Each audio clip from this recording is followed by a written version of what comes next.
But like you said, I mean, 5 years now in England, which is crazy, to be fair. Sometimes I still feel like you're still new on I this know. side. So Me I too. am. I Me know.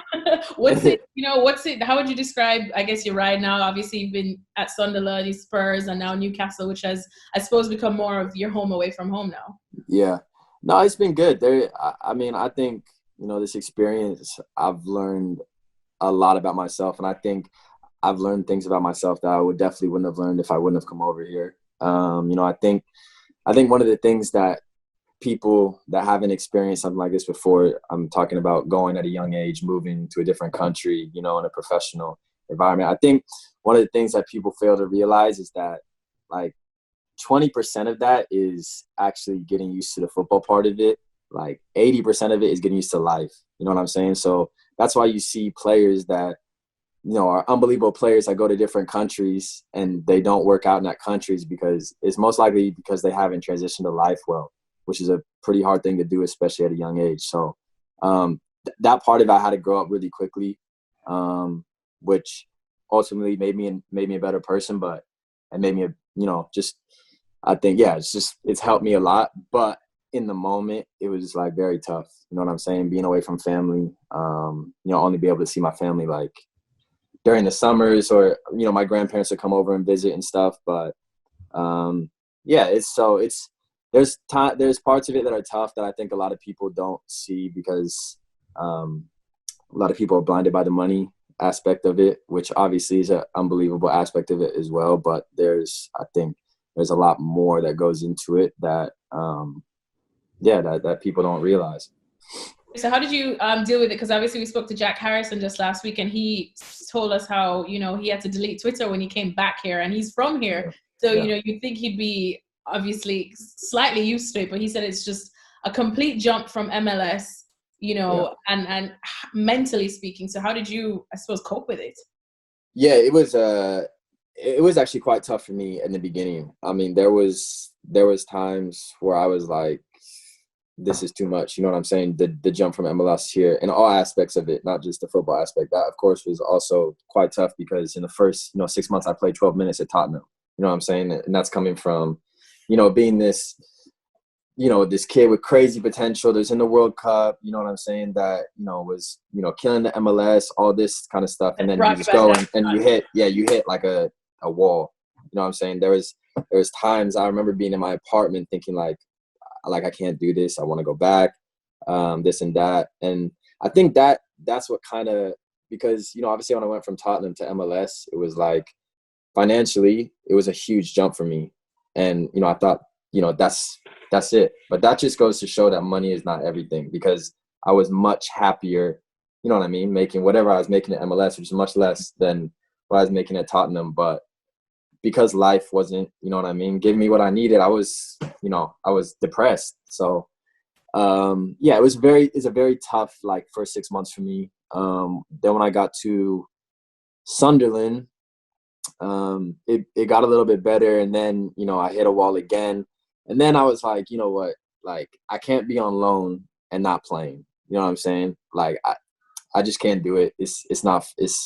I can't do it. It makes no sense, So I figured out, I was just like, let me just go on Amazon and type in books about success. And I never read. Like, I hated reading. Like, I really, really hated it in school. I'd always use, I don't know if you guys have Cliff Notes or Spark Notes or this and that, but I always use that to look up the summary of like chapters instead of reading the book. So I hated it a lot. But I don't know what told me to like read. Something told me to read, and I was like, let me type in books about success. And then there's a book called Maximum Achievement by a guy named Brian Tracy. And I was just like, it was literally the first one that popped up on the thing. So I was like, whatever, let me just order this one and just give it a go. I didn't even know if I was going to make it to the first chapter or whatever. But I started reading it, and then I felt like everything in the book was basically just connected to me. So like, I felt literally like he was writing to me, and I think I connected very well with that book. And it was about goal setting and mentality and this kind of thing. And then from there, I realized that's what my downfall is. That's what's killing me. So, I think obviously the first step to any problem is recognizing what the problem is. So from there, I just started reading a lot. I started goal setting. I started doing some meditation type stuff, and from there it just went up. And I've definitely since then I've had my falls, but no falls like I've had before. Just been little dips and then right back up. And I think that's the power of it. I think that's one of the biggest things that I've gained from being over here, just from a life sense, is mentally how to cope with different things and how to be mentally strong in different situations. And then just speaking now about Newcastle, as well, just the season so far, of course, you have your ups and downs. You have Steve Brewster, who of course is revered just here in the UK. What's it been like? What's it been like working with him? Probably like your favorite part? Yeah, he's been great. Honestly, I think he's a very good player manager. I think he gets along. He's a guy that can, feel the attitudes of the players, and he knows how to work with different players. He knows different players need different things. So I've really enjoyed working with him. He's quite a funny coach. He's always making jokes, always cracking jokes, and just straight and to the point. You know what I mean? He's like just very straightforward, and this is what we need to do to win games or get results. So this is what we're going to do. There's no other background stuff. It's just very straightforward and to the point. We all know, what we need to do.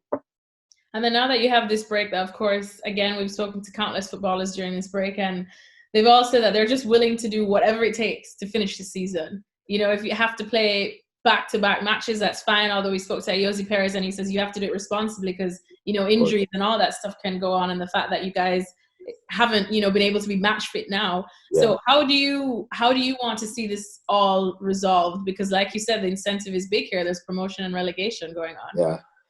I think first and foremost, finances have to not be looked when it comes into this, because you're talking about people's lives, and that's greater than anybody's money.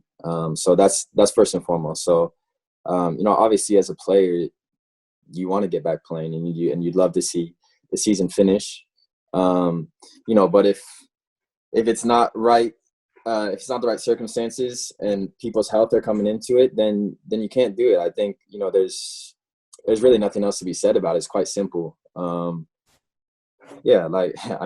want to see the season finish, but like I said, if it can't happen, it can't happen. So, I know it's a time of uncertainty for a lot of people, which, kind of gets people anxious and giddy and things like this. But yeah, we'll just wait and see what happens. But, to answer your question, yeah, I'd love to see the season finish. I don't know a player that wouldn't, but, hopefully everything comes out the best. And most importantly, hopefully this virus leaves and, people stop losing their lives and things like that, because that's ultimately the most important thing. And then before this, I suppose the coronavirus break now that's happened, just touching on Newcastle and as well MLS and, the whole theme of coming over here. Someone who's constantly in our headlines as well is Miguel Almiron. And of course, there were tons of people on as well in the, Latin American side as well as the US that were just super excited about him coming over. Great time at Atlanta. And it seems like, he's settled in well here. What do you make of that? What do you make of the kind of player he is, what he's bringing to the Premier League? Yeah, Miggy's a player that he's unbelievable. His work rate, first and foremost, is unbelievable. And then you put work rate with the player with that much skill as well, and you have a world-class player. So Miggy's a guy that he's probably along with Saint Maximum. Those two guys are the ones that can really pull something out of a hat and literally do something about themselves. So no, he's been great to have, great to work with, always a great attitude, very professional. English is getting much better. And I know it's probably tough for him because there's a lot of hype around him as well. When he first came and he had that run of not scoring or whatever, but it just shows the kind of player he is. Didn't let it get to him, kept sticking to it, and now he's having a great season. He's been great. And on Newcastle now, of course, the news that just came out today about it being close to that takeover, and I suppose just seeing some of the chatter on Twitter, people are starting to say, "Who are the Newcastle faithful? Could we be the new Manchester City?" Because you've seen what that amount of money can bring. Sometimes success, whether people like it or not. We've seen Chelsea kind of do it, Manchester United have money. What's just your thoughts on it? Do you think it helps to compete with the clubs like Man City and you know, Liverpool, Man United, etc.? I mean, I think obviously the more money you have, you know, the better players you can buy, and you know, ultimately in most circumstances, the better you'll be. But you know, there's definitely, you know, to be a good team as well, you have to have players that are bought into what you're doing. So just because you buy an expensive player doesn't mean he'll be, you know, good for that team. But yeah, in most circumstances, the more money you have, you know, the better. Like I said, the better players you can buy, the better you're going to be. And you know, in this day and age, you do need money to compete. You know, it's kind of a fact. So yeah, we'll see what happens from the takeover. I know pretty much as everybody else. I'm following along on Twitter and stuff, and so I'm, you know, just as caught up on it as the fans are. But we'll see what comes of it, and then move on if something happens. Thanks so much for watching ESPN on YouTube. And for more sports highlights and analysis, be sure to download the ESPN app. And for premium content and live streaming, subscribe to ESPN Plus.